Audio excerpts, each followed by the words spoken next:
an input, about the project and about our ideas, and for us to hear your ideas.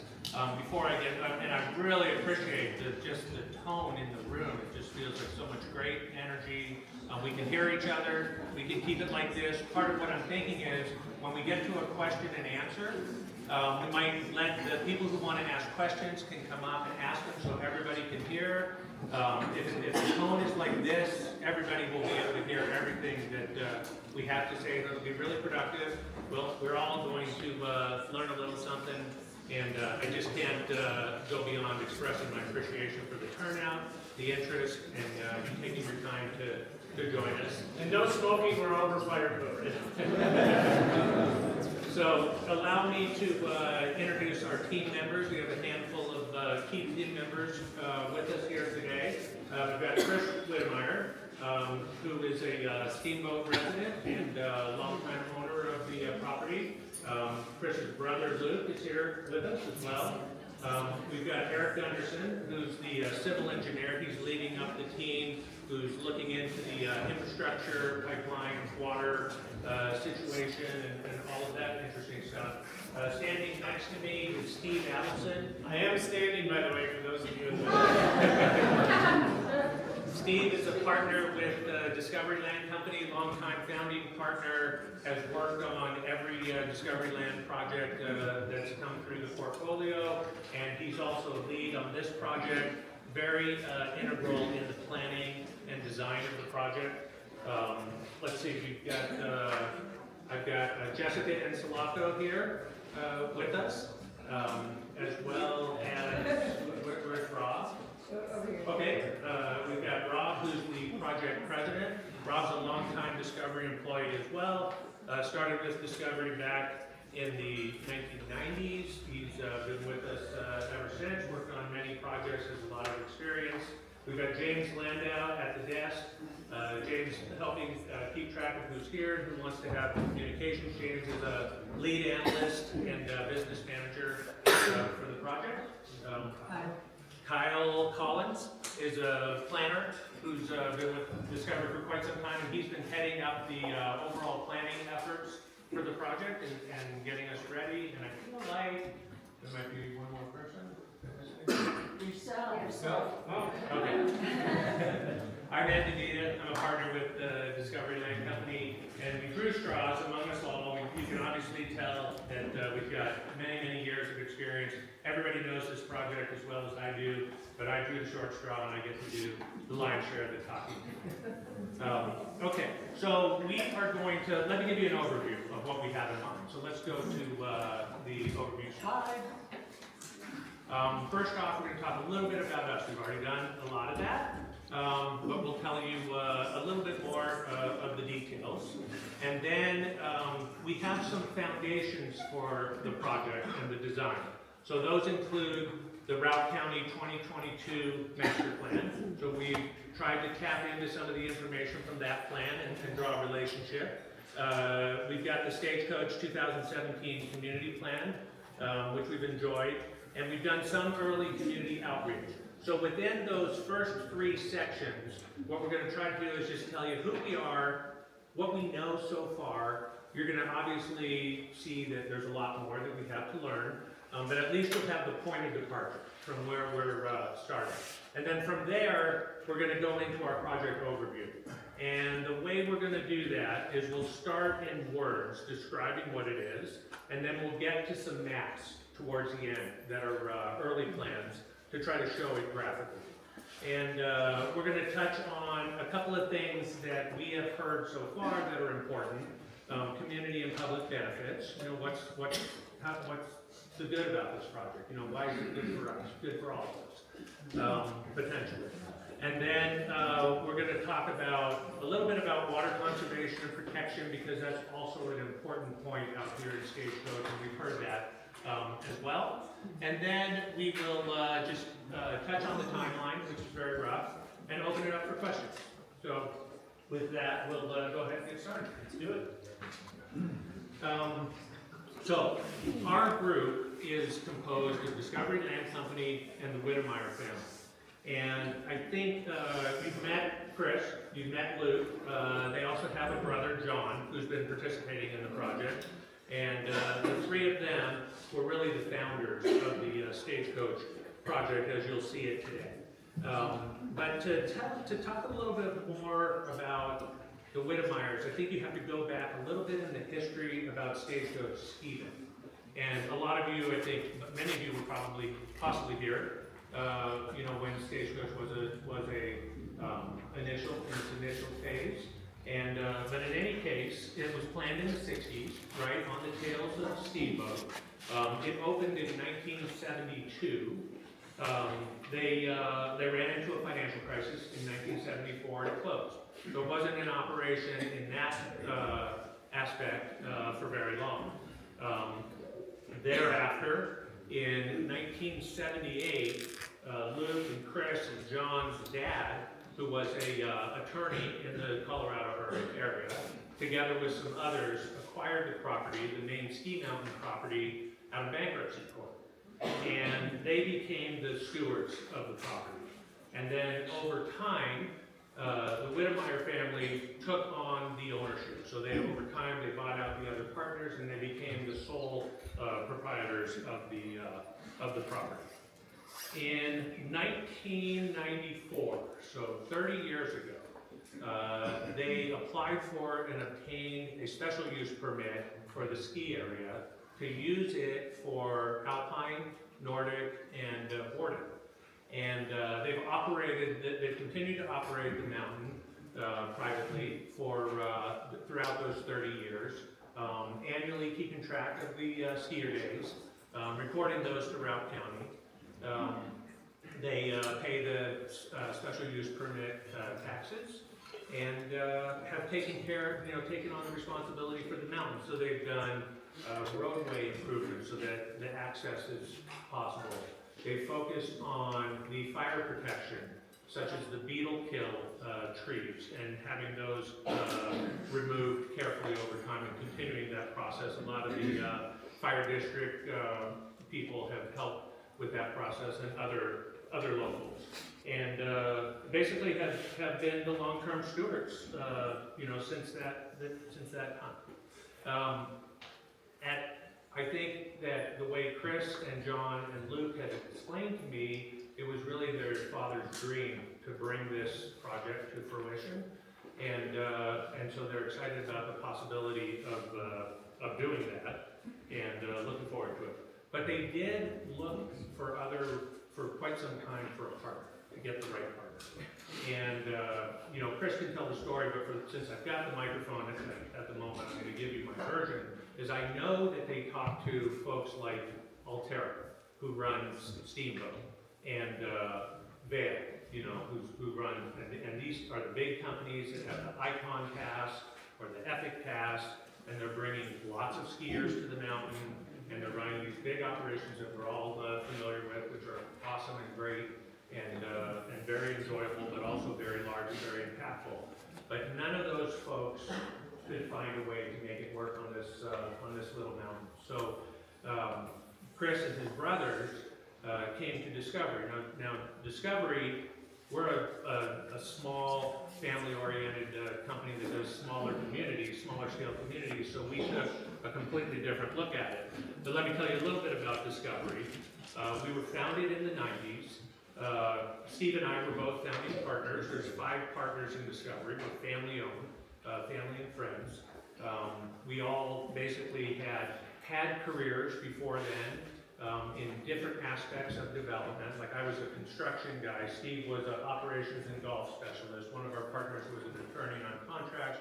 One was a marketing specialist, and one was a business manager. And so we were all family-oriented. So I have 4 kids. Steve has 4. Our other 3 partners each have 3 each. And at that time, we'd gotten to a point in our careers where we said we wanted to take our knowledge and our experience and go do projects where we could focus on making places where families and friends could gather and enjoy themselves and have happy times and have experiences that would become memorable.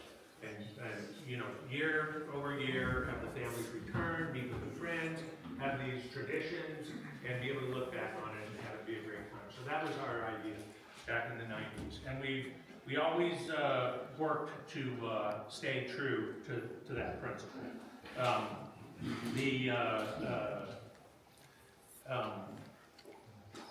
Among the particular accomplishments that we've had includes that we've been involved in 30 projects worldwide since. So back in the 90s, we were just getting started with small projects. We spread across the U.S. We had an opportunity to get into Mexico. We pretty much used the same scale. You know, these were anywhere from 150 to 800 unit opportunities in beautiful places where we could, you know, identify the potential and then follow through on the dream.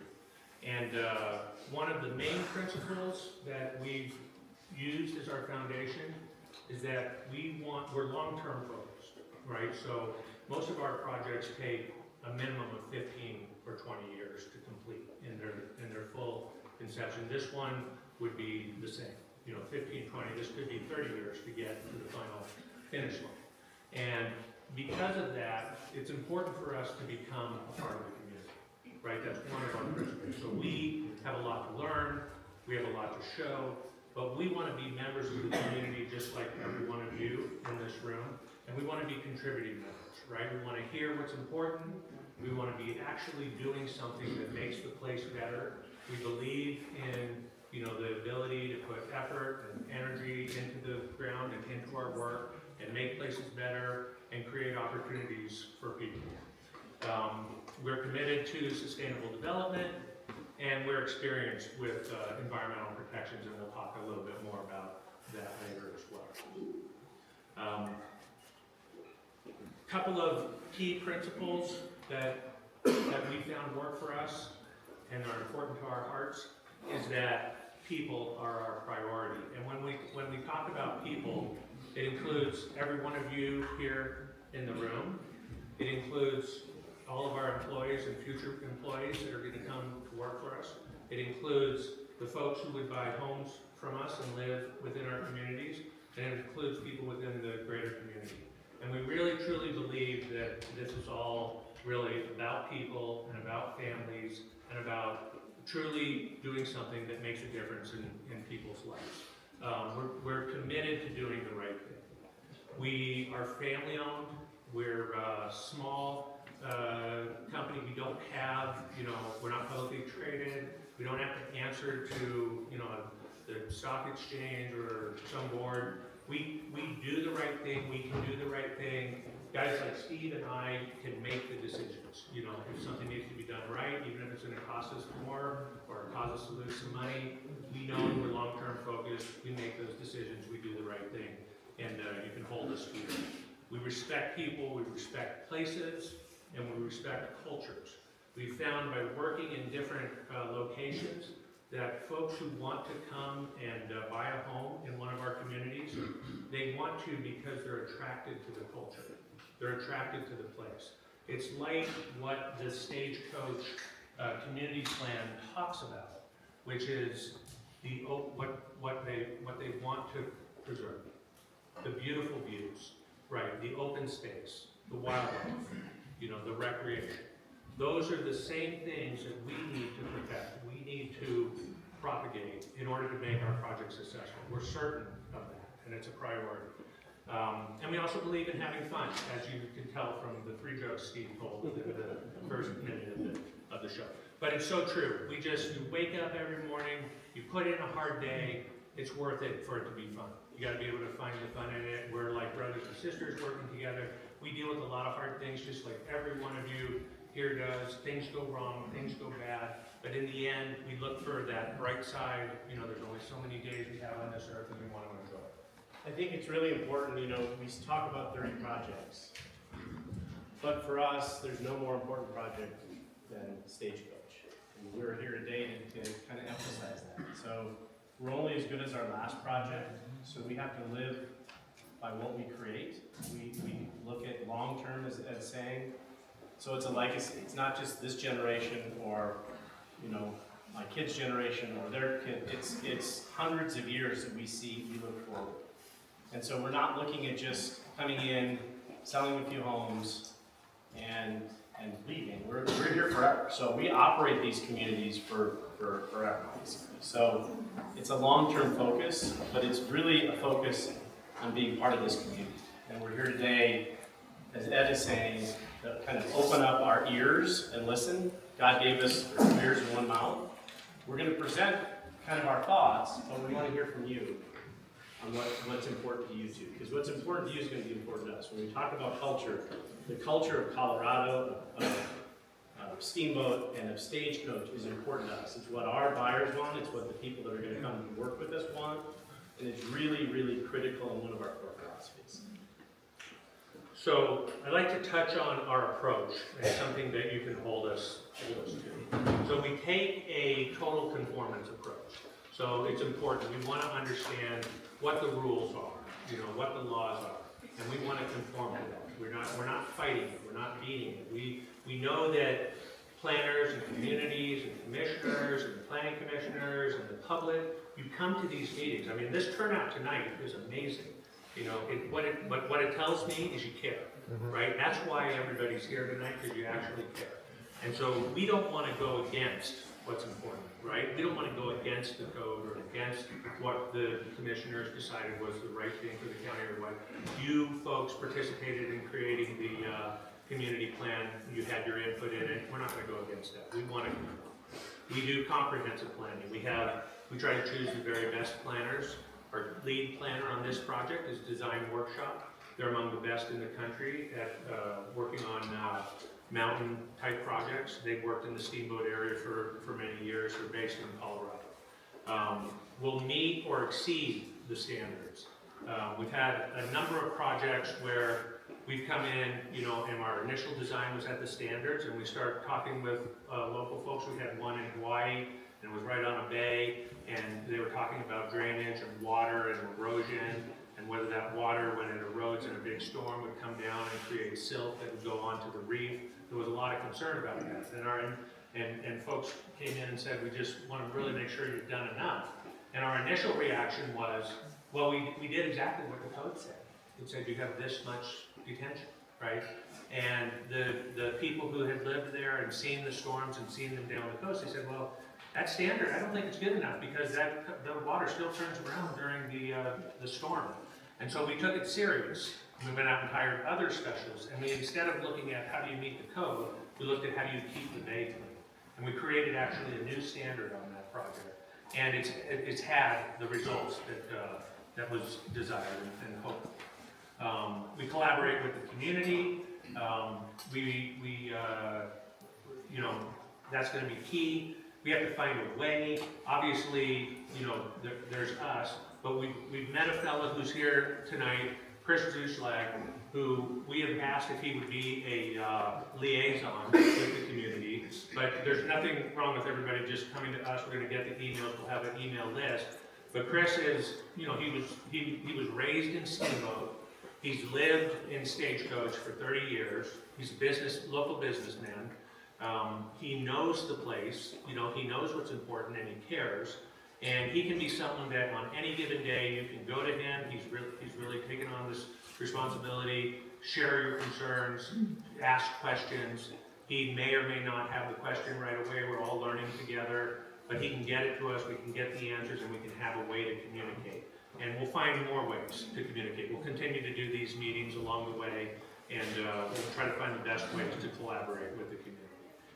We support local schools. We know that South Route can use some support. And we think our project can contribute to the South Route schools, through its economic development. We support first responders. That's the first responders support us. That's why we're here tonight, because we have a relationship with the fire district that we started in our communications, a while back. Again, we support local communities. We support local children. We have a foundation. Discovery has a foundation, the Discovery Land Company Foundation. Its charter is about helping children in the communities where we work, and it's very significant. Tens of millions of dollars of contribution that typically come from the people who buy residences within our community. We organize it. We identify the optimal areas where we can make a difference, especially focused on children who have needs, special needs, a lot of times for foster children who don't have the support that some of us had when we were growing up, and that's something that we're also very proud of. We have expert resources like Eric Gunderson, who's top in his field. We follow sustainable practices. In fact, our founder's son got his master's at Colorado University in environmental science. He's heading up the sustainability program for us, integrating with our experts. And we are focused on protecting the natural resources. Okay, let's touch on the Routt County Master Plan. Trying to understand the essentials from that plan. We looked at the guiding principles, protecting open space, forests, rivers, lakes, and wildlife, key within the master plan. Conserving and preserving the rural western agricultural heritage, which is extremely cool, which is why people move here and stay, right?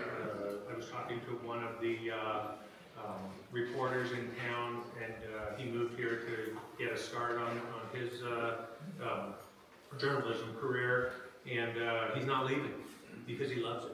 It's exactly what it is. He's just found that heritage that's just beautiful.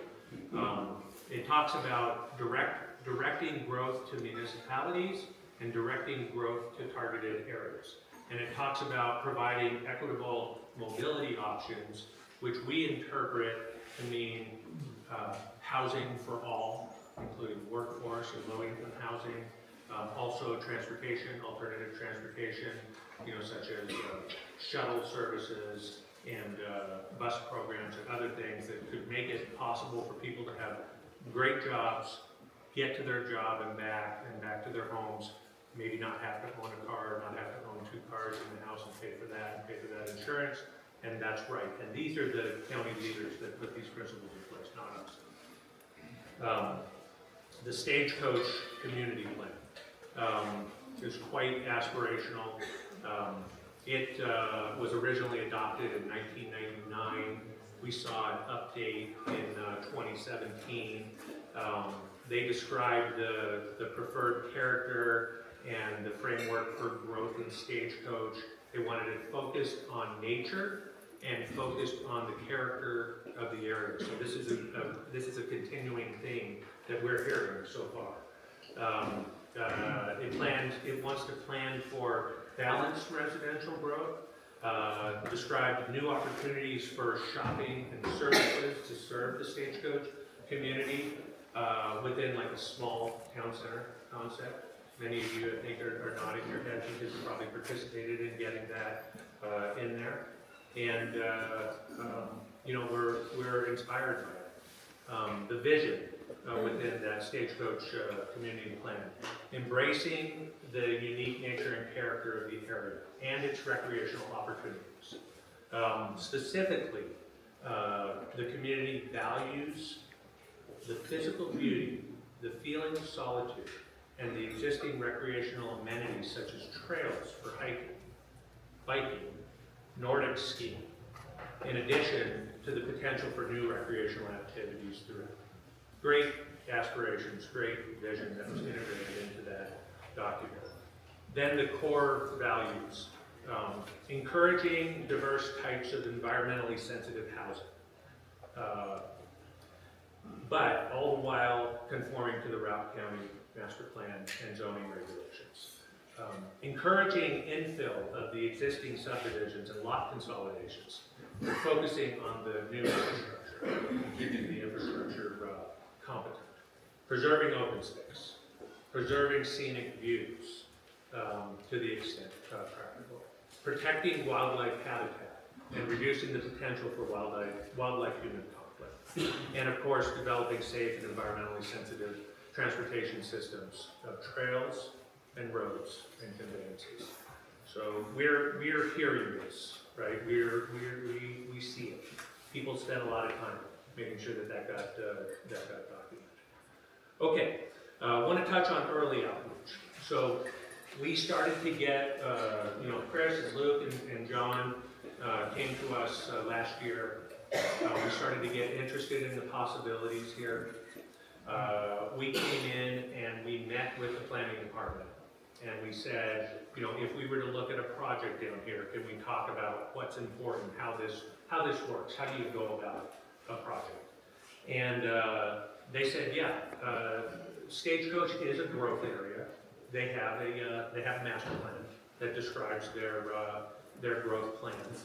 But we're in the process of updating the code. They said you could do a PUD. We don't like them. A PUD is like a planned unit development that you could basically put anywhere, and when you apply it, you basically make up the rules, and the approvers approve those rules. You know, they'll talk about them, accept some and not, but you're basically spot zoning. They said, we're doing comprehensive zoning. We're in the process of updating our code.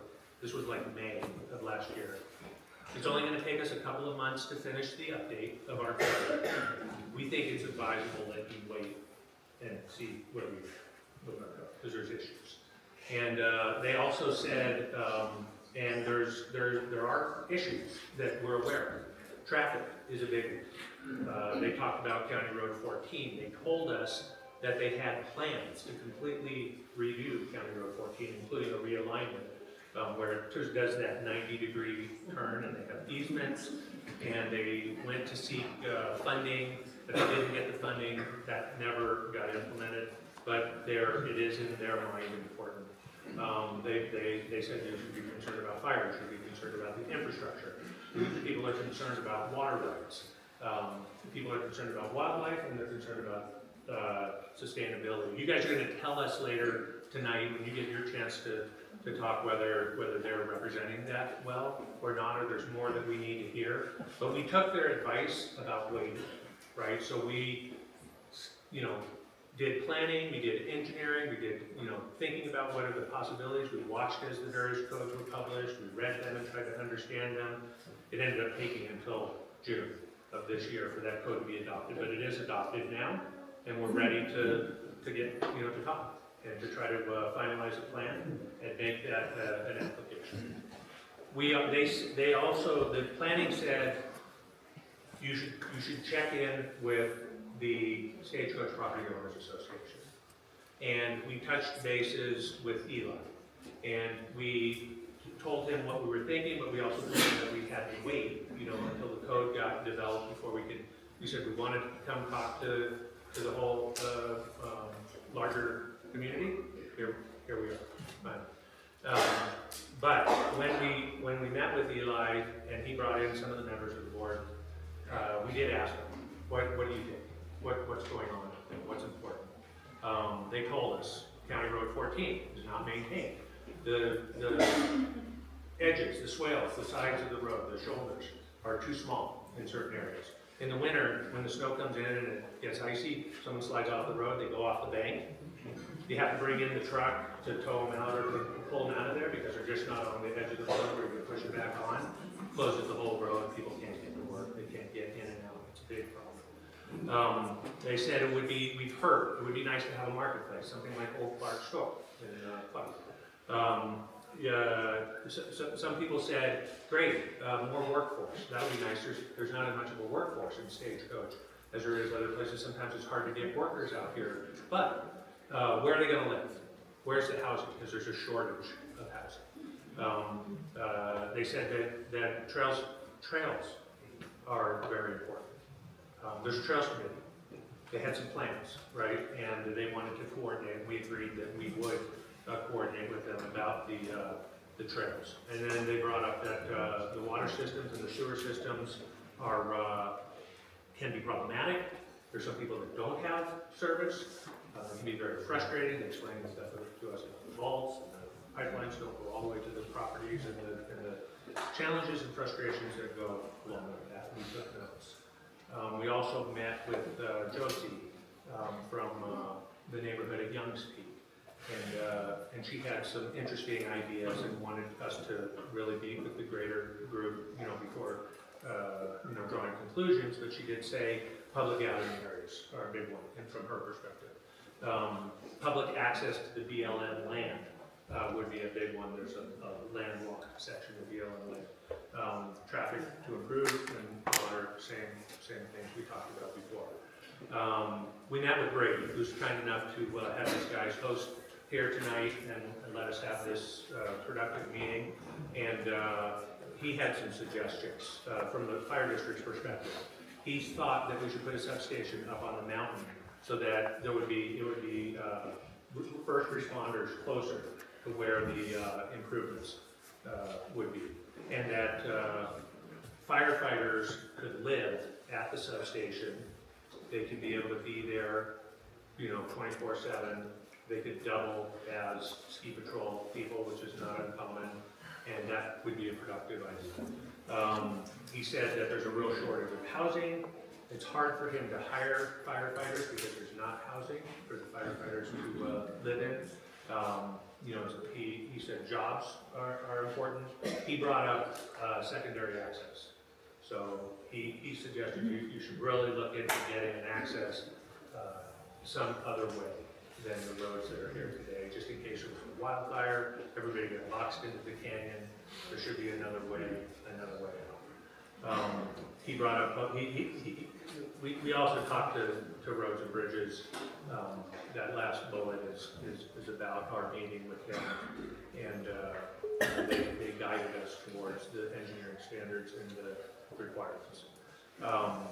The other groups that we've talked to so far, Upper Yampa Water Conservancy District, Morrison Creek Metro, and the school district, and what locals we bumped into here and there, and we've tried to listen. So we got a little start. I think we've scratched the surface. We're very interested in hearing more, and we're not going to go anywhere tonight until the last person leaves, and we'll listen, but it's going to be much more than just. Okay, concerns. We started to hear some concerns. We have heard concerns about golf course impacts and what those impacts might be on the reservoir. We've heard that a number of times. We've heard concerns about the amount of water that's needed for irrigating a golf course and the water that's needed for snowmaking.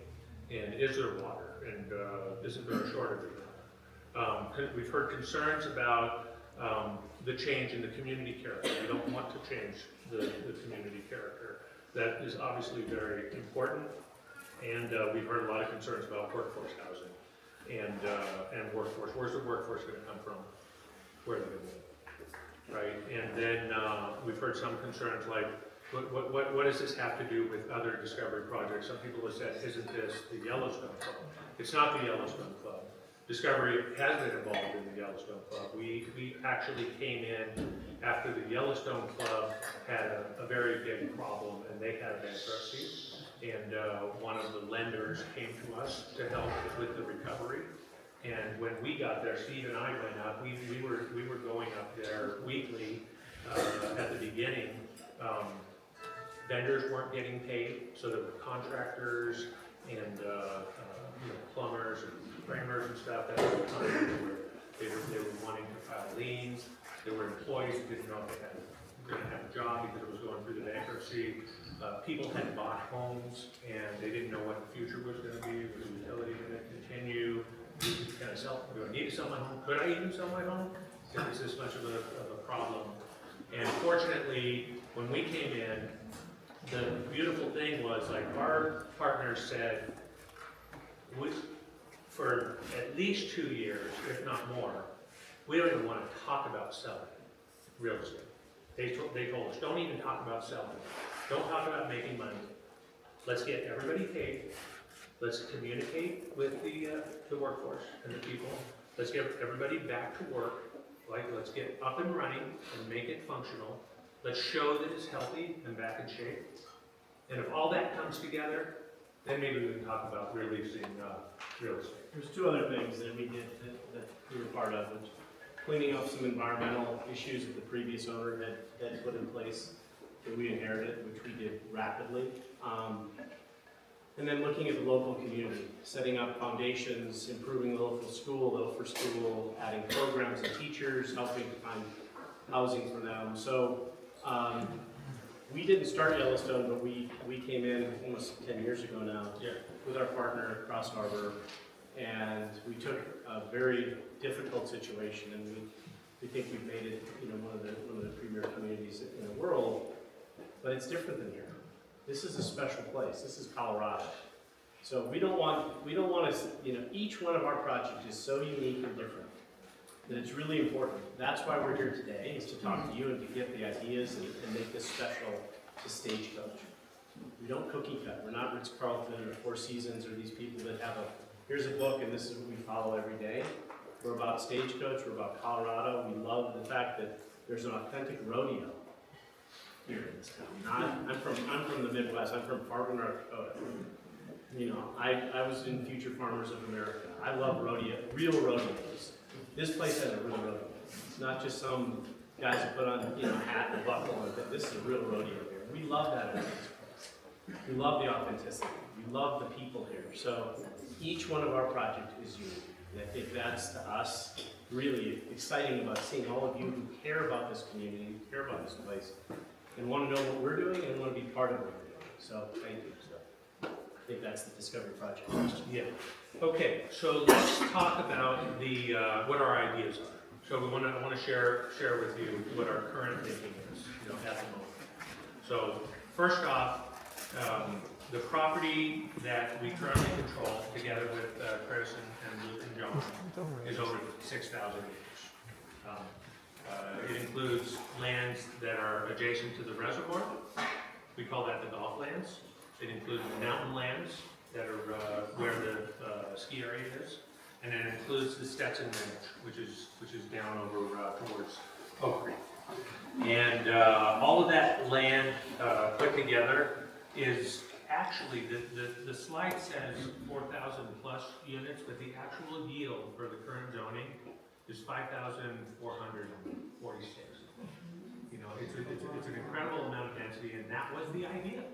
When they first put that zoning in place, was that they were going to have that many homes potentially here. Our proposal is for something less than 700 units. Our current thinking and our plan. I'm going to show you a map and how we have that spread out on the property, so you'll see. It is substantially reduced density, less than 20% of that yield that's there under the underlying zone. Our current planning shows 65% of all of that 6,000 acres is going to be preserved. We're utilizing some different techniques for the approvals. In the high density areas, we're doing standard subdivision, what they call a major subdivision. But out on the outskirts, like in the Stetson Ranch area or up on the mountain and back in the plateau, we are planning to utilize the land preservation subdivision. That's something that we can tell the Board of Commissioners and the Planning Commissioners really like. You get 1 unit for every 35 acres.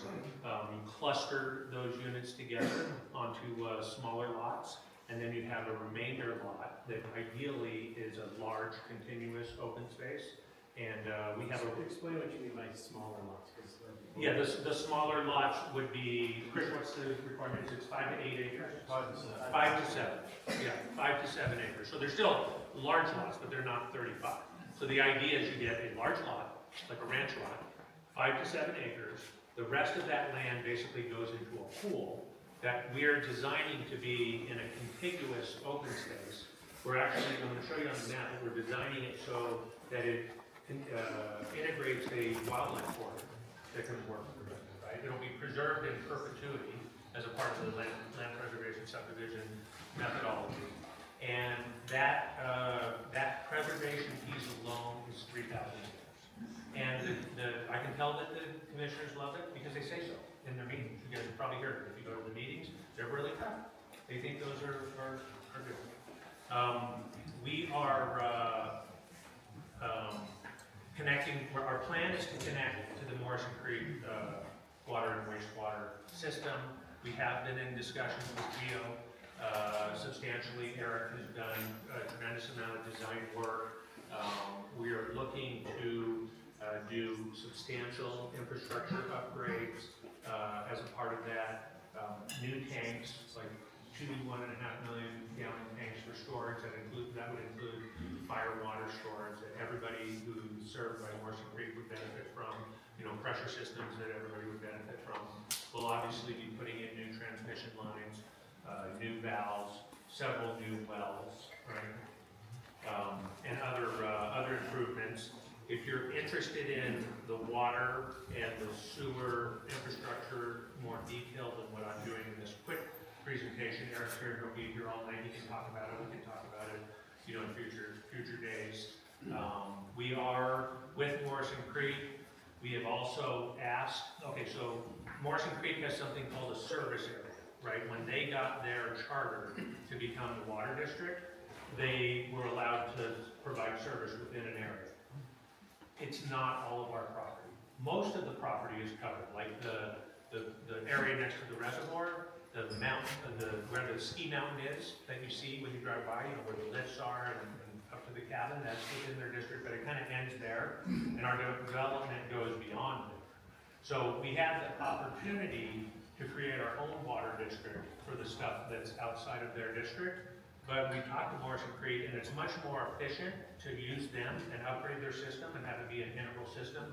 But they have to expand their service district area. And so we made a petition to expand the area. They have published a notice that they are considering that petition to expand the area. There's going to be a public hearing July 31st about that subject. And hopefully it goes well. We obviously believe that it's very good for the area, but you're all obviously welcome to participate and learn more about that, ask our questions, geo, etc. It will lead to Morrison Creek, as I can tell, having more resources, having more employees, having more infrastructure, and having a more reliable system to serve the community. We're looking at, we're planning a golf course on that golf property adjacent to the reservoir. We're planning to use state-of-the-art environmentally focused methods. We're going to talk a little bit about those later as well. We're planning a community service area. That's per the Stagecoach Community Plan. Right now, we are targeting a 12-acre site on the corner of Schuschmark and 212. And we have plans where that would be like a Clark's General Store. The idea would be general store, gas pump, community gathering place, parks, sledding hill.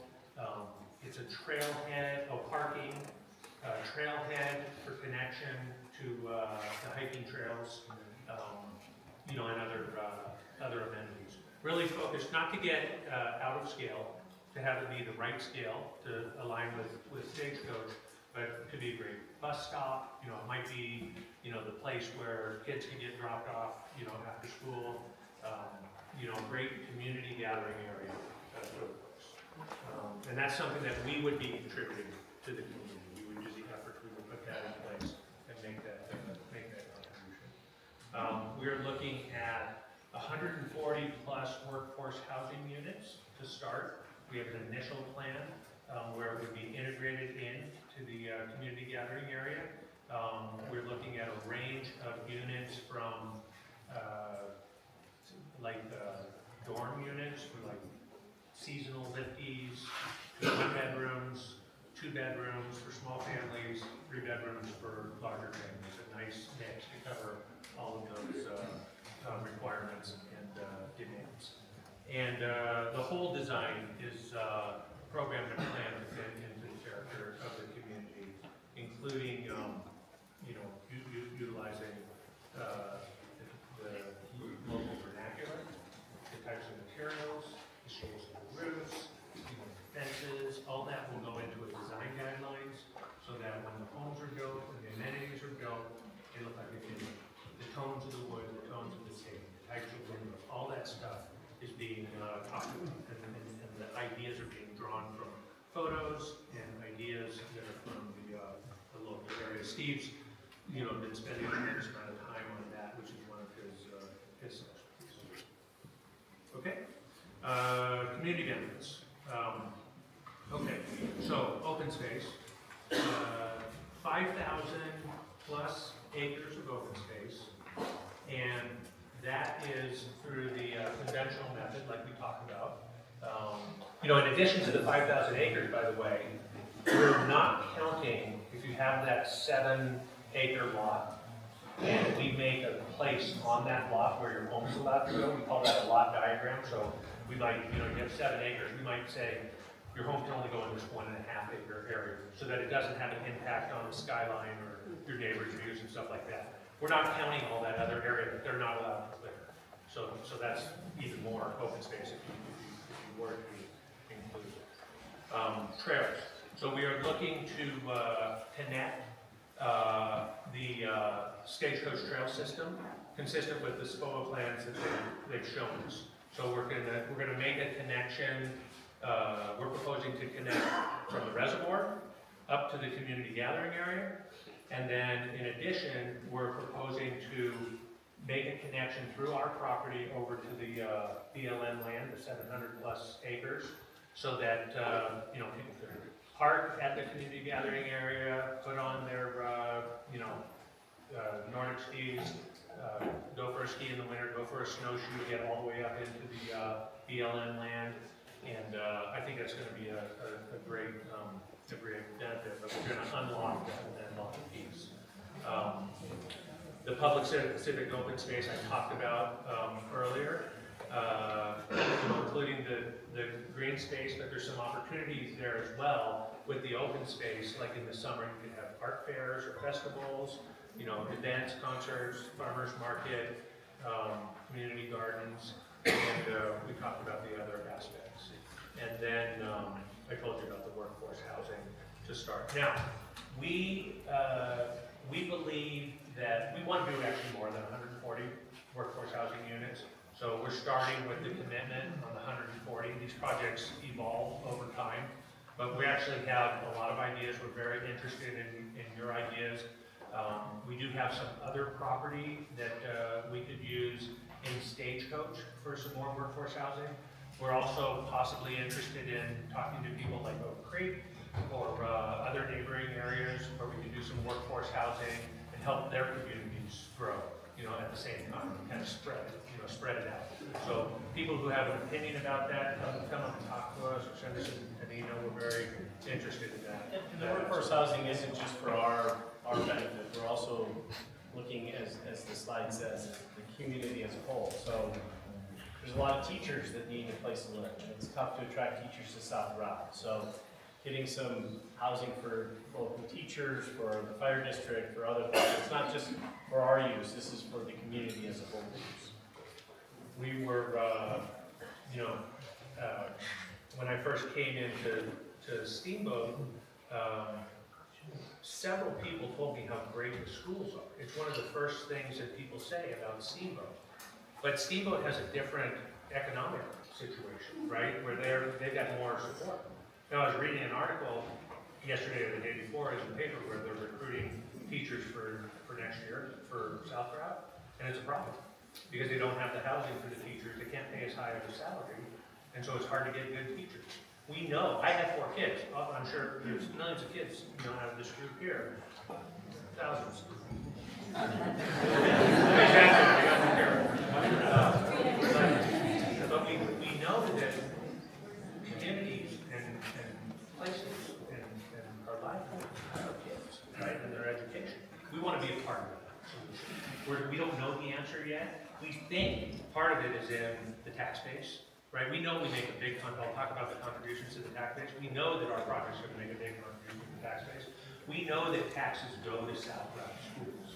So we know there's going to be a benefit. The one thing I'm still trying to figure out is how do we keep the taxes local and make sure that they really benefit the area. Or are there some other things we can do school-wise, right? Because if there's housing, and what sparked me to bring this up and get a little off subject is housing, right? Housing for teachers. Good teachers, good schools, right? Good facilities. So it all comes together. Emergency service infrastructure. Based on Brady's feedback and others, We are going to put the substation on top of the mountain with housing integrated into it for firefighters and emergency workers. We are also going to provide the secondary egress. So we have just recently, within the last week, James, we signed a contract, right? We executed, we closed on the property needed with the Rossies, through the Rossi Ranch, to have an easement that will take you out to 131. So from the top of the mountain, yeah, for emergency purposes.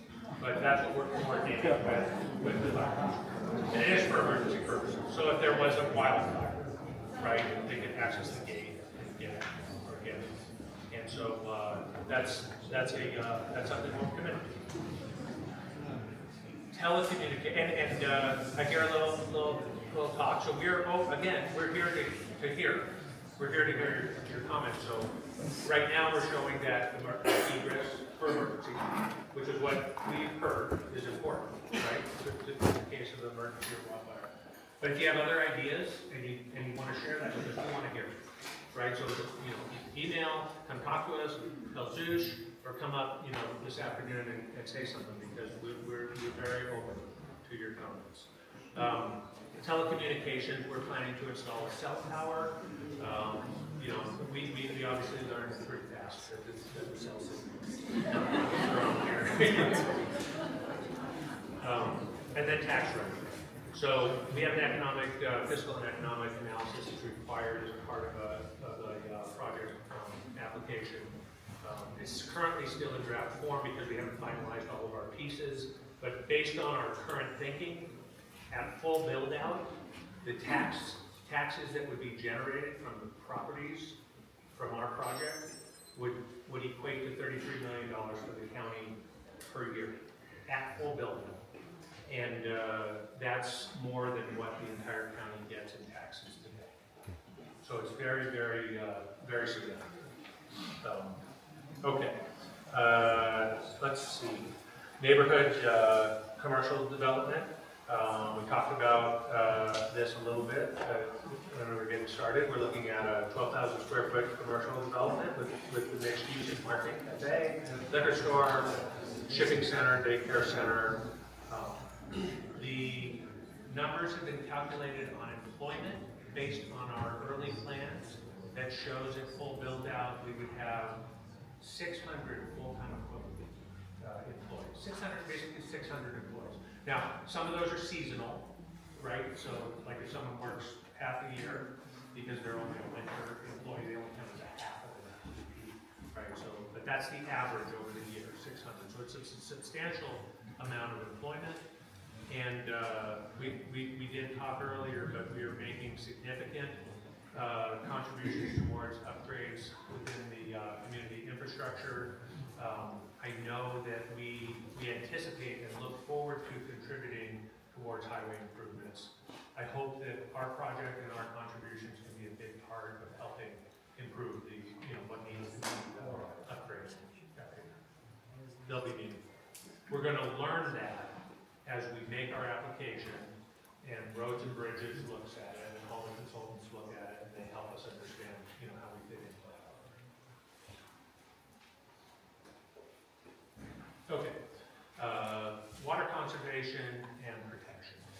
So it's an important subject. The new county code made some changes about this.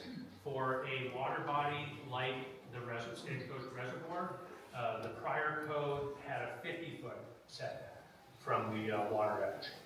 The current code, as approved, has a 300-foot setback. So it's a substantial difference, moving everything farther away from the wetland. I think it does a lot of things. So first off, that's a lot. We have never come across that much. I still think it's very good. It's going to give you a buffer. It's going to keep the open space. The edge of the reservoir will be nice. And it's going to give you that vegetated buffer. There's opportunity for recycling and biofiltration of water that impacts the reservoir. We've been talking to Geo about this. Today, when they treat the wastewater, the treated wastewater goes into the reservoir, right? we have offered the idea of us taking that treated wastewater, which has nutrients in it. Now, it's treated well and clean, but it still has nutrients in it, right? Nitrogen, potassium, and other nutrients. And we have proposed to take that water to use it for irrigation on the golf course. Because what happens is, instead of putting fertilizer on the golf course, it's basically using what they call fertigation. We use that water, we irrigate with it, it has fertilizer in it already. Plants use it, they eat it, they off-gas the nitrogen, into the air, and it's basically a big filter for the so that's a great opportunity. We talked with Upper Yampa about it, we talked with Morrison Creek, they like the idea. There's technical stuff that has to be worked out, but it's definitely an opportunity. And we'll be implementing best practices of water conservation. Eric and his team are looking at a number of opportunities in that area. Some specifics that we're proposing on the golf course would be lining the greens with a barrier. So the greens are an area on the golf course that get the most play, they get the most wear, and they take the most maintenance and food. So a green has its turf, there's a root zone, and then below that, normally the water just drains out into the aquifer. But a system that Steve and I have utilized on a number of our courses involves shaping the zone under the greens to a drain, and then lining it with an impermeable liner, and then recycling the water that works through, the fertilized water and the water from the heavy usage back to our irrigation system, blending it back into the irrigation water and reusing it. So we're looking to line the greens, heavily limit the use of fertilizer. These days,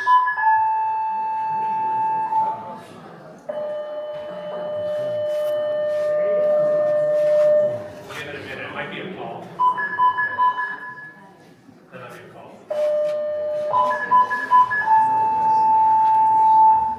It's almost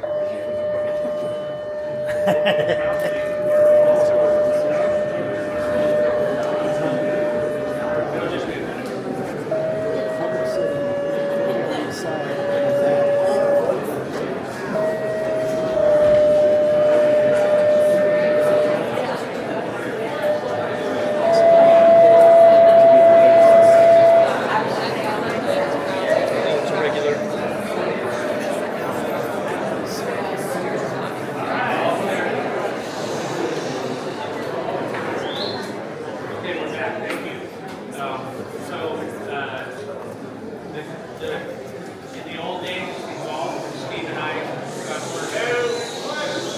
we'll make sure everybody's okay. Yeah. Okay. Okay, back to it. When Steve and I first started and working on golf courses, we used to call the guy who took care of them the golf superintendent. They're now agronomists. These are like serious scientists. They study the turf, the plant health, the food it needs, the herbicides, the pesticides, like scientists, and they're very, very proud. And they want to use the least amount of chemicals and fertilizer as possible, and they monitor for that. And we'll be implementing those systems. We're also planning to put groundwater monitoring systems throughout the area so that you can take samples and make sure that not too much of the fertilizer or whatever is getting down there. You do that on a regular basis in accordance with the Integrated Turf Health Management Program, where the Integrated Turf Health Management Program will describe the sensors, the monitoring, the amount of fertilizer, the types of fertilizers that are allowed. You take a normal list of fertilizers that you might find on a municipal course, and they'll narrow that down to a very, very small list of chemicals that could be used. And then that gets presented to the county. And then the county can have their experts study it. And we hope to, help the county get the best program possible, but we want it to be the best, and our agronomists want it to be the best. And that's how we would approach. So that's that's among our focus on the water quality protection. Yeah, okay, Steve asked that I talk about phosphorus. So many of you have probably heard that there are high amounts of nutrients in the reservoir.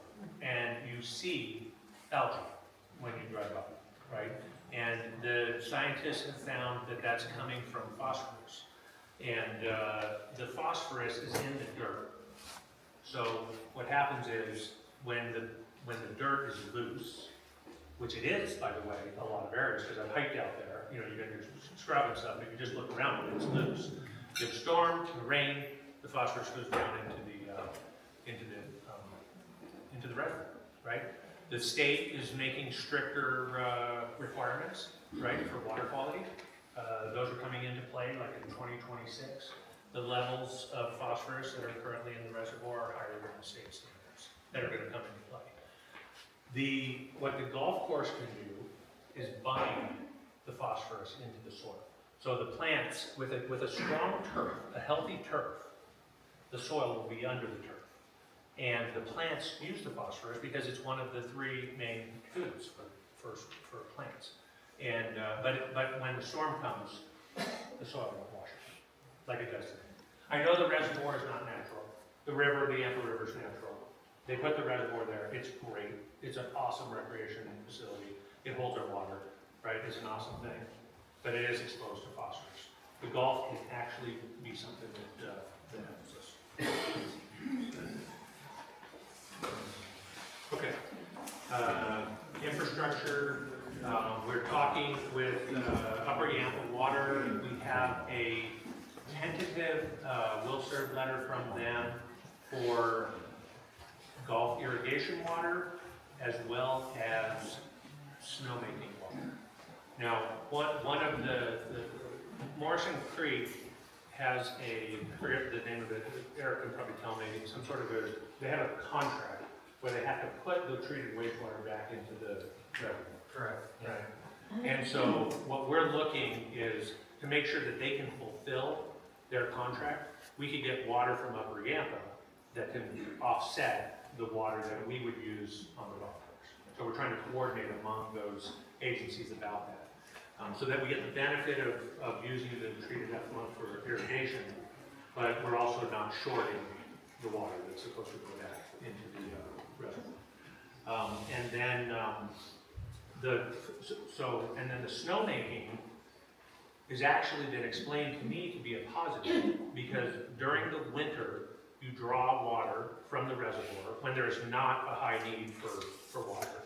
You draw the water from the reservoir and you make snow. And you put that on the mountain, and it's like storing the water. So instead of letting it flow down and go down to the Colorado, No snow max. I didn't hear that.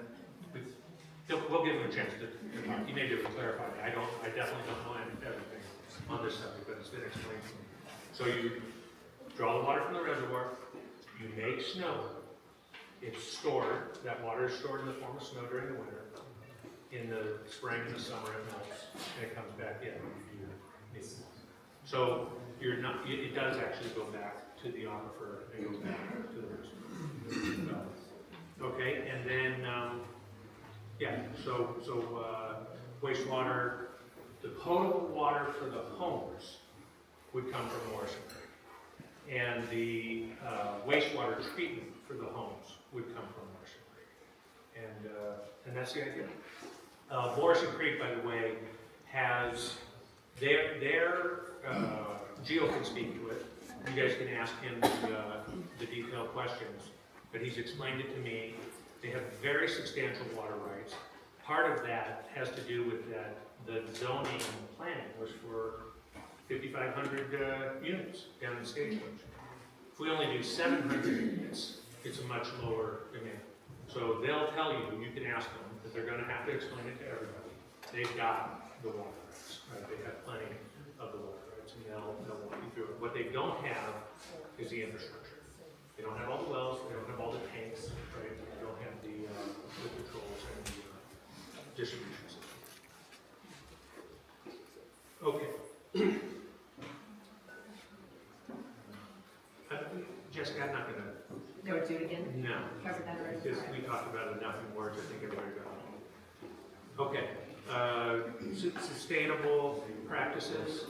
Among those that are on our list today, but we're looking for more, would be geothermal.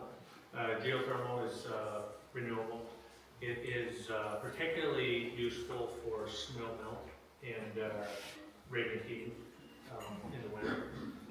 Solar, we're going to make sure that our design guidelines allow for solar, and the roof designs can be such that it's not so impactful. I know that the solar is obviously under crowded, it's evolving to a place where it doesn't, people aren't complaining about looking at solar these days, especially when you plan for it, your whole roof can be solar, and you get sustainable energy, and you're not, it doesn't. We follow the LEED standards for sustainability. We'll be, restricting single-use plastics and implementing water conservation and recycling. Okay, so let's go to the map. So let me describe this. This is the steps in rest here, which we require. So right now, we are proposing an LTS subdivision up at the Stetson Ranch. It would be on the far side of the highway, on the mountain side of the highway, on the other side of the creek. LTS? Yeah, a land preservation subdivision. So that's the one where you take 35 acres and then you do a smaller lot and you consolidate those. And then you have a substantial amount of land that can be permanently preserved, right? So this is, all of this will be permanently preserved. So that's the Stetson. Remember I said there were three zones of development. One is Stetson, one is the golf land, right? And one is the mountain land. And what we are proposing on the golf land is golf, especially adjacent to the reservoir. Now on the south shore, we do have residences, but there's a restriction. Probably many of you, if you're members of the SPOA, you know that there's a restriction against golf in this area under the current rules. So we have homes on the south shore, set back from the reservoir, but we have golf along the frontage. And this land, Kyle, help me out, 4,000, what's the yield per the zoning? 4,000. 4,400. A little over 4,400, just on the top. So per the current zoning, you could put 4,400 homes in there. Our total homes proposed for both of those two areas is 87. So it's quite substantially less. And then the golf would be for recreation. And then the balance of the development is on the mountain. So we've got a total of 697 units. So we have 87 down on the golf. The balance are up on the mountain. We have the base area, which is where the lift that's out there that you drive by and see. It's kind of right in that area. That's where we would have like a clustering of residences.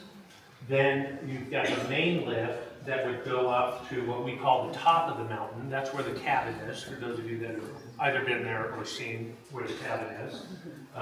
That would be another cluster.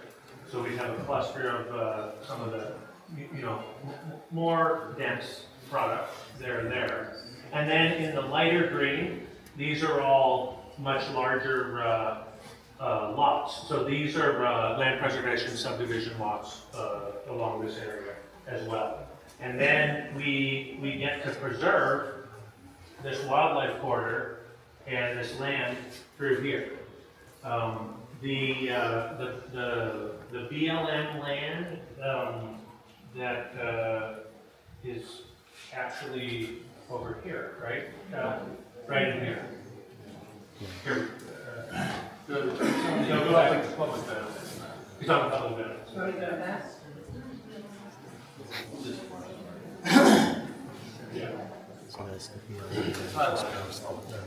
We'll get to it, but the BLM land is over here, and then what we're doing is we have that community center that's proposed to be right in this area, right along the highway at Shoesmart.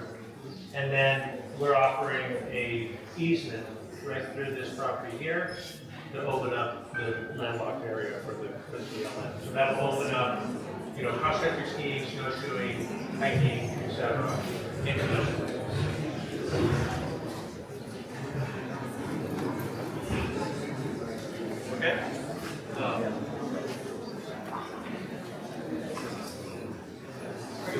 to the public evidence. Okay, this one does, Kyle was right, this shows it better. Jessica will show with the hand what the 736 acres of BLM land. In the, okay, in the pink dotted line would be the trail that would connect to the community center. The 12 acres, number one, is where the general store and gas pumps and sledding hills and stuff would be. That's the community gathering area.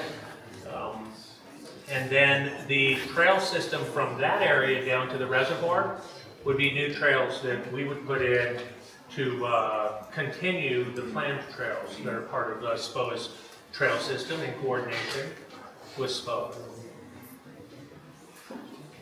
In the lower right hand, you have other permanently preserved forest land, Route National Forest.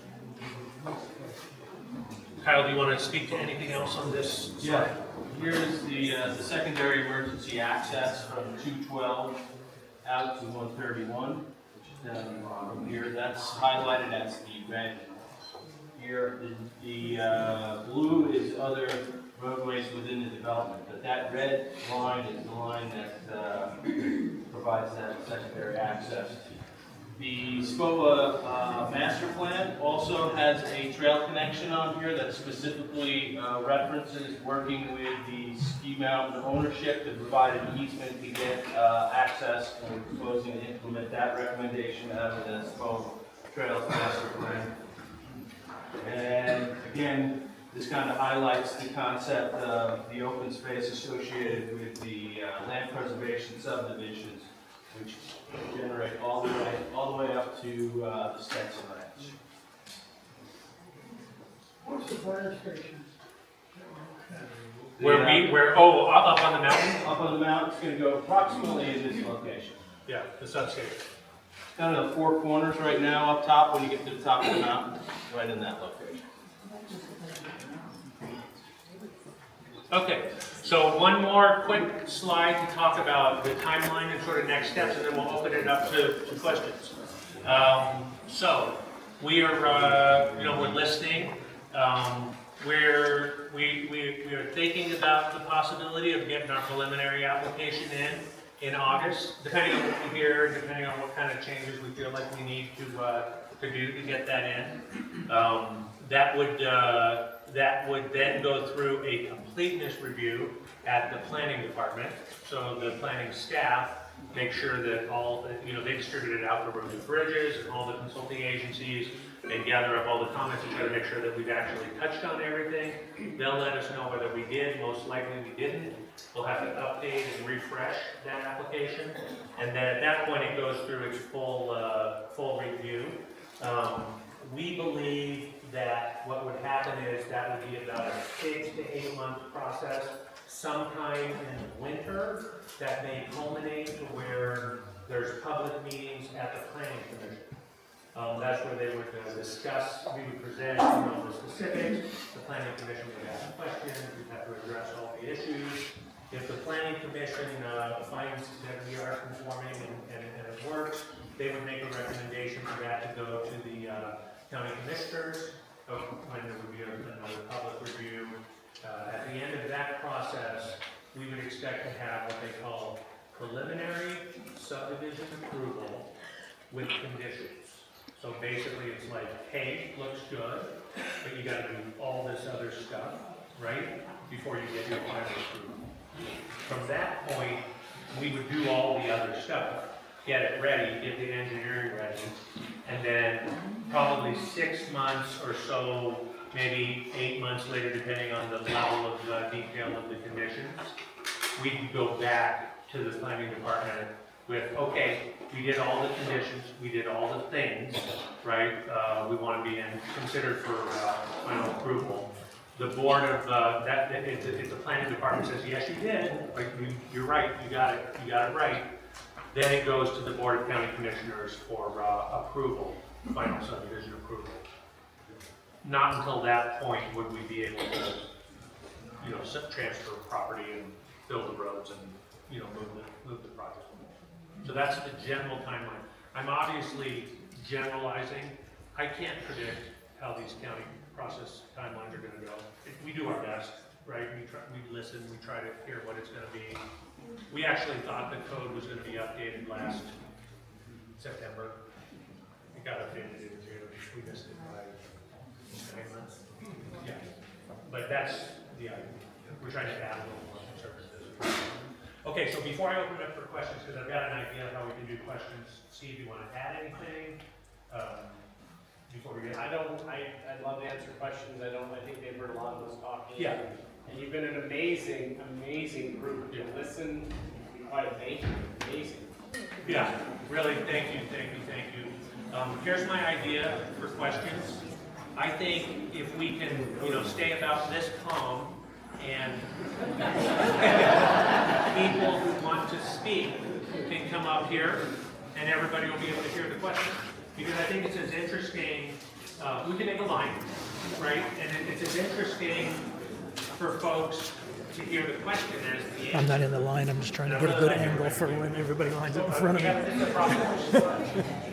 Standing up before I get stepped on. Yeah. I'm like, oh, everyone's got We can. Yeah, we'll make, okay. So, the question was, you have a few more slides that are blow up in detail.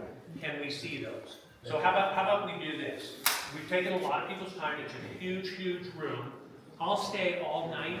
We'll leave this here. Anybody who wants to, you can come and talk about it.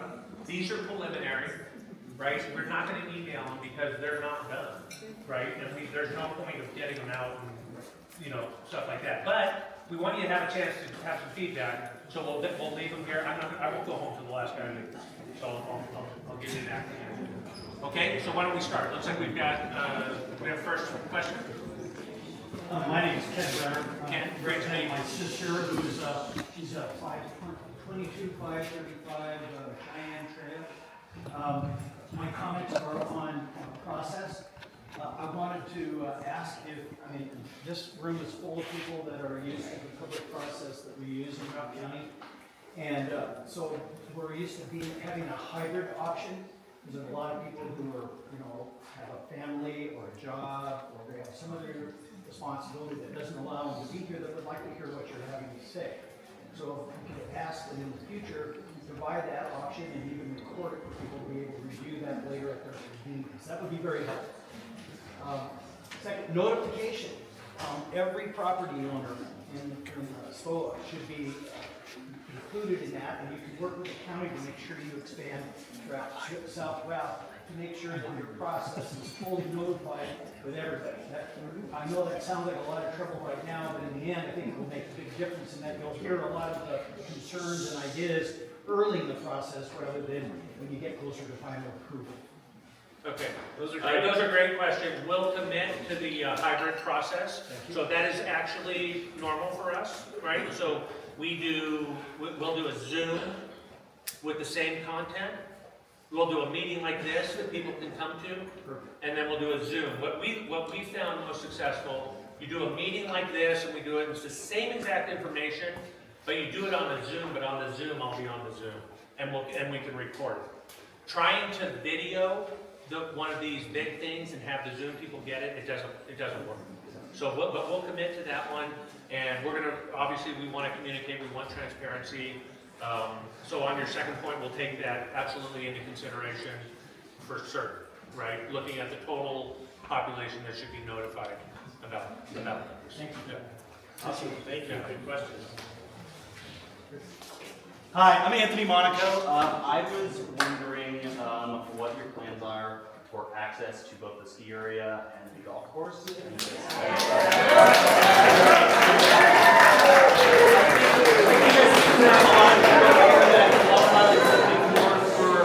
Public or community-oriented ski areas and not another Yellowstone. I noticed that the numbers for Yellowstone are very similar to the numbers here, and my sister lives up in Big Sky. I ski Big Sky all the time. I see absolutely nobody across the road skiing Yellowstone. It would be a travesty if we saw that mountain go empty for 30, 40 years, only to be open for those that are rich enough and fortunate enough.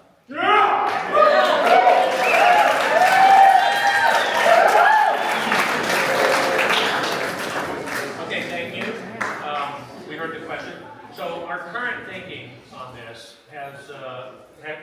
there's been a substantial amount of thinking that's gone into it. Number one, we are not Altera, right? We are not Vail. You're worse! We can't compete with them. We're not capable of. They have a different infrastructure. They have a different model, right? They also are open to the public, right? Anybody can go and ski there. I can go and ski there. You guys can all go and ski there. They looked at this. They couldn't make it work because of the scale of the mountain and what it is. If you were to open this mountain to the public, it completely changes the traffic impact analysis, because what happens is people who are skiing at Steamboat are going to want to come drive in on 131 and 14 day in, day out, back and forth, and take over Stagecoach and do the skiing. And that's very, very impactful. So far, we'll let you talk, and I will really appreciate it. This is an important point, and again, I want to listen, and I'm listening, and I hear it, but I hope you understand, with the scale, the traffic impacts, right now, we are not planning to have it be completely open to the public. The way we are looking at this is like it's a mountain that would be for the residents who are members of the homeowner association of the project. They would pay for the electric bills to run the lifts. They would pay for the salaries for the lifties and people who do it. It's akin to like a homeowners association that has a tennis courts, but instead of playing tennis, they're able to go skiing. So that's our current thinking. Steve, you might want to add. I think, listen, I know this is not popular, and I'm sorry that I wish we could be, just all things, but it's not, unfortunately, it's not economically viable Because you don't want to pay for the to run that mountain as a public ski mountain. You've got Altera, who we know very well, who are investing hundreds of millions of dollars in Steamboat.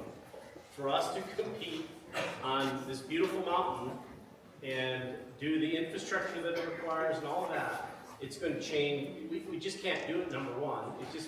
It financially does not work. And it would change the face of this community, it would change the face of the infrastructure, it would change the face of the transportation. I know it's not popular. So, to be clear, what you're saying is that the members of this community would not have access to that ski area. What they I just want a yes or no question. Yes or no answer. For Yes or no? For Nordic skiing, they'll have access Right, to but the downhill access to the lifts, being able to use those, no. Our current thinking is that we are not going to be open to the public. That it's going to be Right, but recreational. we're talking about the activity. SPOA HOA, that's a no? SPOA HOA. Yes, the members of this community here. So Because we're not talking. we'll take that into I consideration. think what you're saying. The answer is no. We need infrastructure, we need roads, and then Yellowstone, right? Those are four two extremes. What we're saying is, we can't hear anything, so it's a mountain that's right here. It's fine that it's not open to the public like Altera and Vail. We understand that. But a Yellowstone club is equally not as palpable to this community, I think, right? Okay, well, I appreciate the feedback. We hear it, right? We know it's an important issue, and we will take that into consideration. Okay. I just had a question real quick. So is this a ski area? Is this a ski area that would function 7 days a week, like Steamboat or Vail? Probably not. Okay, so it'd be just certain days of the year. It may or may not. It will function. It will function basically 7 days a week. Yes. So there'll be lifts running 7 days a week, and people coming and going 7 days a week, not just periodically through the season. No, it'll be open when we're at full capacity. During the winter, it will run as a amenity of the club. Which is 7 days a week all winter, or when there's enough people to support the Mountain Oak being open? There's 5 people, there's 5 people. So being a worker It will be or open 7 days a week. so being the worker Subsidized employee out by- there, you might not know. I don't know if I'm working this week. No, you're working. That's the thing. Okay, so 7. Okay. 7 days a week, you have a job. If you get hired, you have a job commitment on hours, and it operates the restaurant, the clubhouse, the things that are there. They will operate 7 days a week. There may be 1 day a week that are closed for maintenance or whatever, but yeah, for the most part, it operates as an ongoing business. Okay, thank you. Hi, hello you guys. I'm just here to share my experience, my lived experience. I lived in Big Sky, Montana when the Yellowstone Club started gaining traction. And I will tell you, I got priced out very, very quickly. And I appreciate your community contributions. I understand that there's community contributions in Big Sky, Montana. But it is with great sadness that I see this come to us. I purposely bought a Stagecoach hoping I would buy myself enough time to work hard and build something in this little piece of heaven, of Yampa Valley. But I am afraid I will be priced out before that happens, because the elite of the elite will be here in our valley. Yes. And as the effects on Big Sky, Montana, I have lived through them, I see them. It hurts my heart to see these huge empty mansions when we are in a housing crisis for our workforce. Providing a percentage of workforce units for your workforce, I completely understand that. That's great. But the truth of the matter is, I am afraid I will be priced out when the presence of those that are very, very fortunate enough and have lots of money come and take over the community character, because I will tell you this, there is no more community character in Big Sky, Montana. It is empty. There's only people that can afford to live there to be there. And it was with great sadness that I left. And now it's with great sadness and fear that I will have to leave as well. Thank you.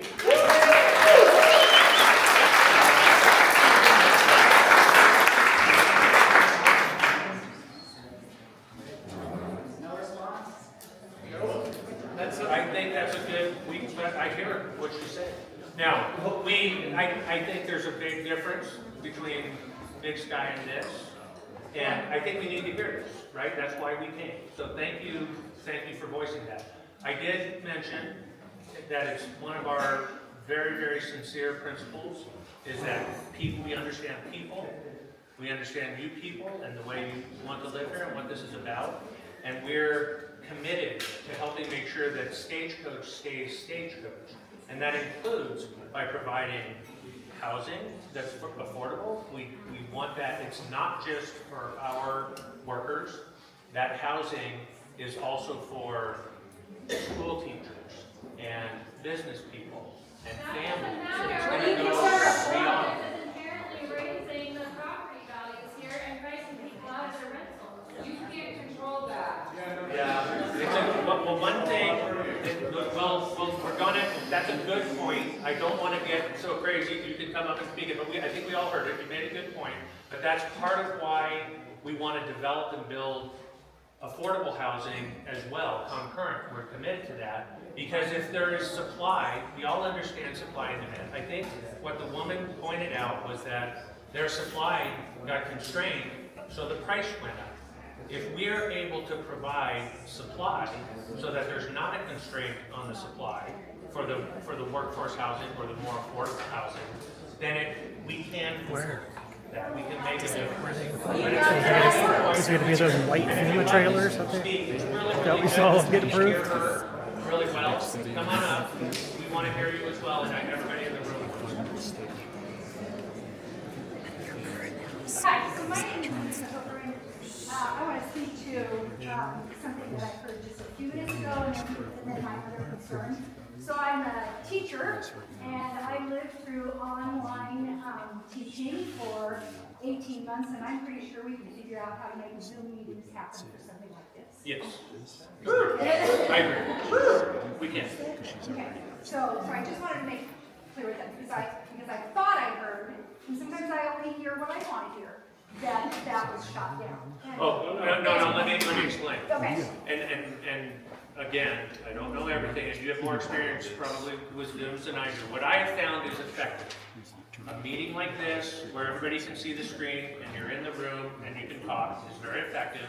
You also need the Zoom, because some people don't have access or don't have the time. So when we do the Zoom, we use the exact same content. We might do it like the next day or the next week. We use the exact same content, but we organize it so that 500 or 600 people can be on it. We have special ways to host it. We give the same presentation, you can see us, and you can ask questions, and you can do it. What we have had a hard time with is having a big room like this, trying to video that and make that all work on the Zoom at the same time. Now, I know it's possible. The county does it, you know, in their board meetings in their small room, but for effectiveness and sharing information and keeping it under control, that's our experience. Thank you for clarifying. I just also want to clarify that at 6 o'clock in the Stagecoach area, people are still coming back from working in town. And so, again, I'm just advocating for the opportunity for everybody to have their voice, and a Zoom meeting will be possible. I'm going to ask when this slide deck will be made available and what the website is. I heard you say that you don't want to send it out on email, and I understand that. But again, working for the school district, the people who train us make the slide decks available, not through our email, but through the organization. So I'm not the technology person, I'm a special educator, and so I don't know how that works, but I know that slide decks can be made available so that each one of us in this room and the people who are not able to attend tonight can look at those specific maps and so on and so forth, and really dig into thoughtful questions that we'd like to be able to ask so that we can be collaborators as you suggested we could possibly be. Okay, that's an excellent point. We will absolutely make a slide deck available, and it will be on the website, right? And people will be able to download it and use it. Great. Right. What is your website? I'm not sure if we've created it yet.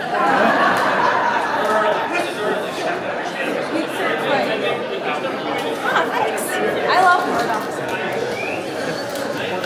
Word on This, we want your input, so this is a very preliminary set of documents. We're going to refine this in the next week or so and have something that we feel comfortable publishing. This is to get input. We're getting input. Some of it's good, some of it, we got to take on, right? So we just want to make it, we will put it together in the right format with the right level of detail based on some of the feedback we're getting today, which is important. Yeah, Jessica. So we're not going to hide anything. We just have not set up a separate website from discoverylandco.com to post this. Right. I think that's all we're saying. Right, and Jessica has done these slide decks and made them publicly available and put them on the websites, and she'll be leading up that part of it. Yeah. We just haven't, Jessica, why don't you explain how? Yeah, so we did first want to come and hear from you first, so that was job one. Before we, post something, so that's job one, we'll do that. Number two, in the next week or two, as soon as we can schedule something reasonably, meaning giving people enough notice, we'll schedule a Zoom meeting. I did one for another project. I had almost 500 people, show up, so we can do that easily. We can work with SPOA, we've got our email list, we'll make sure it gets out, and then anyone who wants to participate can participate in that. We record that, then we'll post that, which has Q&A in it like this, which is nice, so people that weren't there can also hear questions and answers like this. And then we'll post the link to the deck, and then we'll post make sure you're on the mailing list, like a MailChimp kind of thing, if you want to sign up for that, so that we can keep you guys all posted. And then we'll let you know as things change. So that's our plan. So it's July 8th So we should be able to get our website together over the next 10 days. It will be very straightforward, simple, kind of one simple landing page, but we'll do that. And then it seems like if we can get out to people in the next 2 weeks to schedule a hybrid, if that works, we'll throw a meeting in a couple of weeks. Which again, will be the same presentation with the recording aspect, and everyone will be able to participate online. Okay? So thank you for your patience, and we'll get it together. I promise I can do a website overnight, so I will get one done in the next 10 days.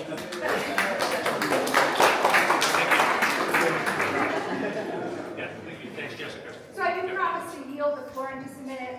So I appreciate all of those things, and the only other thing that I'm going to say, besides the fact that we'll probably keep it later tomorrow, a lot of questions, is just in terms of what has the county talked with you, and maybe they haven't, but what's the plan for in terms of our first responders? Is Oak Creek going to be out here policing, or is it the sheriff's department, or and then will the fire department remain volunteer fire department, or go pro? Because this is, and maybe you don't have those questions, but are those questions being asked? We haven't put the application in yet, so they haven't been addressed Okay. yet. But we'll put them on our list, and we'll make sure they are. I might defer to Kyle Collins, who's been working on the planning, but Kyle, have those points been raised yet? No, they have not been raised yet. One of the impacts that are looked at when you do a project like this is what are the impacts to the fire district, as well as other public safety agencies. And once the application goes in, gets referred to those agencies, and those impacts will be identified, and those issues will be addressed at that point. Thank you. Okay, hi, I'm Amber Texter, and I'm just curious, and correct me if I'm wrong, if I misheard you, but I thought I heard you say a couple times affordable workforce housing. And I'm just curious what that price point is for you, and what you think that number is, and then what the lot prices are. What is our price points here for all of this? Okay. Yes. Kyle, do you want to address Well, it's based on the county's average median income, and the county has established that based on 60 to 120, although they haven't released the final version of the UDC. There was some discussion at the county level that it's going to be an average. In order to get it to a higher level of the average median income. But the average median income was, I think in 2023 last year, for a family of 4 was $94,000. That's 100%. All right, so then my next question is, or you say it's workforce housing. Is it workforce housing for the mountain? You brought in a lot that you're going to be able to help our schools. Are you saving housing for our teachers specifically? How are you implementing that these teachers are going to, or our school district is going to be able to benefit from you guys bringing in workforce housing? What says that your workforce housing isn't just for your project? Great question. The county actually put together and entered into agreement with the Yampa Valley Housing Authority. And so, they haven't figured out the mechanism, but they're the ones who's going to administer for the community housing units, those ones that are going to be available for first responders, teachers, and they're going to work through whether that's through a registry, a lottery, but the Yampa Valley. So we get first come, first served. Thank you. I didn't hear of an agreement. What's that? That's all that was presented at the UDC. They had conversations at the public hearing that they talked to the Yampa Valley Housing Authority. Right, so you you know, guys the apply to the housing- lottery system. It could be your lottery, it could be first come served. Those level of details the county has not determined. And that was one of the things that the county administrator at the last public hearing for the UDC says we need to develop those guidelines with a Yampa Valley Housing Authority. It's kind of outside our purview in terms of those workforce housing units that will be available for the community. That includes the teacher and the fire housing. And it's a great question, and I can go beyond what Kyle said. So, what Kyle in summary said is that we'll be providing workforce housing for our workers. We will also be providing affordable housing for the county to manage, right? And use their methodology and mechanism for teachers, etc. Now, in addition to that, and this is something I would really like to get feedback from this group on, we want to do even more. So we want to do more housing for not our workers. And we want to do some more housing for our workers. Because we think it needs more. It's kind of like that water situation in Hawaii. We want to do more. So we're going to have to figure out, first off, does the community want more? Like, is that going to become a polarizing issue if we want to do more affordable housing for workforce, right? Teachers and others and our workers. And so that's something we want to get feedback on. And I can tell you that we are actually interested, beyond what's required, to do just general workforce housing for the community, whether it be in Stagecoach or Oak Creek or somewhere else nearby, to be contributors to the community. So give us some feedback. Right? I know I'm not sure how easily you can do it, come up to us afterwards. We're going to be asking for that question. If you want to comment now, wait in line, comment. Just have one more question. Yeah. These beautiful the lots, the 7-acre lots that you call them SFPs or whatever. What's the price point for those? I mean, how do I buy into one of those? How much is it going to cost me? Price point for what? One of those 7-acre lots. How much does it cost to become part of your membership? You know, Yeah, we haven't put a price on it, but it is going to be expensive. I'm curious. $220 million. Per 7-acre lot. 7-acre lot is going to be like 5 to 15 million. And you say that we have this preserved space. Do they have access to the Yampa River? Are they going to be able to go on the Yampa River and fish? I mean, you say that's preserved space, but isn't that fishing, like prime fishing? It doesn't stay publicly accessible. It's preserved, though, Or does so it it's become- only for them. When it's publicly accessible, it stays publicly accessible. Right.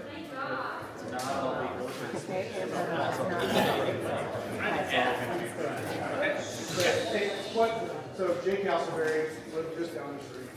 We can't hear you, Jake. So Jake Castleberry, I just lived down the street. One, thanks for coming and visiting us, and thanks for sharing this information. I've been on your side of the shoes, from your perspective, and presenting yourself in this space from my background. I'm going to take you to a very simple set of questions for you guys. And I've got a lot of big questions around all the big topics that you talked about. But one, when you say Nordic skiing and access in the winter, does that mean I can uphill ski? Yeah. I can skin up and ski down? No. No.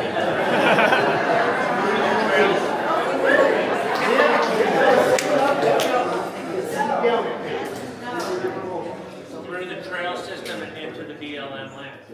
Or I can't ski on your property? No. The second question, when you talk about the public land access that you're going to share, what percentage of that public land access is accessible to SPOA versus just the private community? Those thousands of acres that you described of available acreage, how much is available to SPOA, these people, to access? Or the citizens of Route County in general. Or the people who are right outside of school. Yeah. It's a good question. I'll get it. I'll find it. Right? I'm gonna have to do a little. Public land, yeah, public land. So So, we're creating more access to it. it's more about, I think my perspective is more about being SPOA residents and having that this is a SPOA master plan, and SPOA residents having access to that mountain. That was part of the original master plan. So that's what we're asking for. We want access to that. SPOA residents.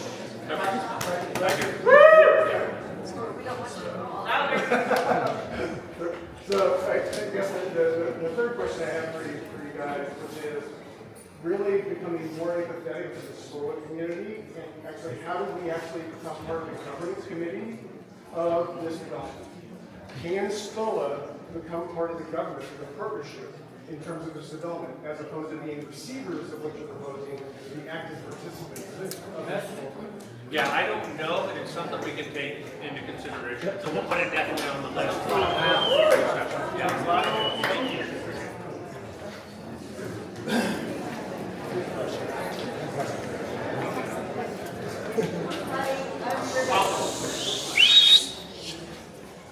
I'm Rebecca Bailey. I live in Meadow Green, and my backyard is adjacent to your backyard. Anyway, if you say you want to collaborate with the citizens down here and you're in partnership, my question is workforce, as far as excavating, putting in roads, constructing homes. Are you going to be using local contractors, or do you bring in your own contractors to do all that? Great question. We want to start with the local contractor. So we would like to employ every local contractor. I can answer that even more emphatically.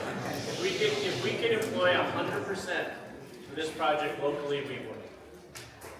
100%. We want to hire locally. It's important to us. That is not even a question. That's our priority. That's our priority. Okay, because you hear things, but I want to explain that right. Yeah, we have our commitment. Yeah. Okay, right off the Great. Who's moving in the white trailers? My name's Dave Hedstrom. I live in South Shore, the actual South Shore neighborhood. And been here like 14, 15 years. First of all, thanks for doing this. Appreciate it.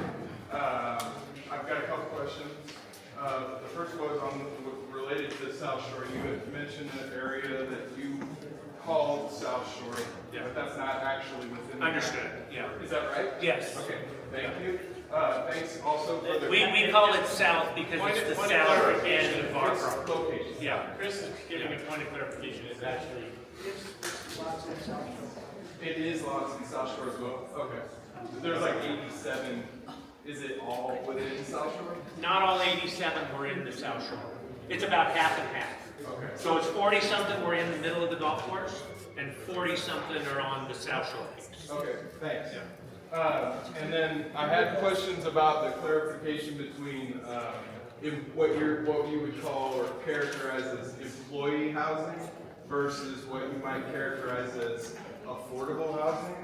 And just, one sort of point, I guess, on 12 acres to have a community center, a sledding hill, and 140 units that are mixed between 1, 2, and 3 bedrooms. When you start, that sure seems like employee housing. Is that accurate?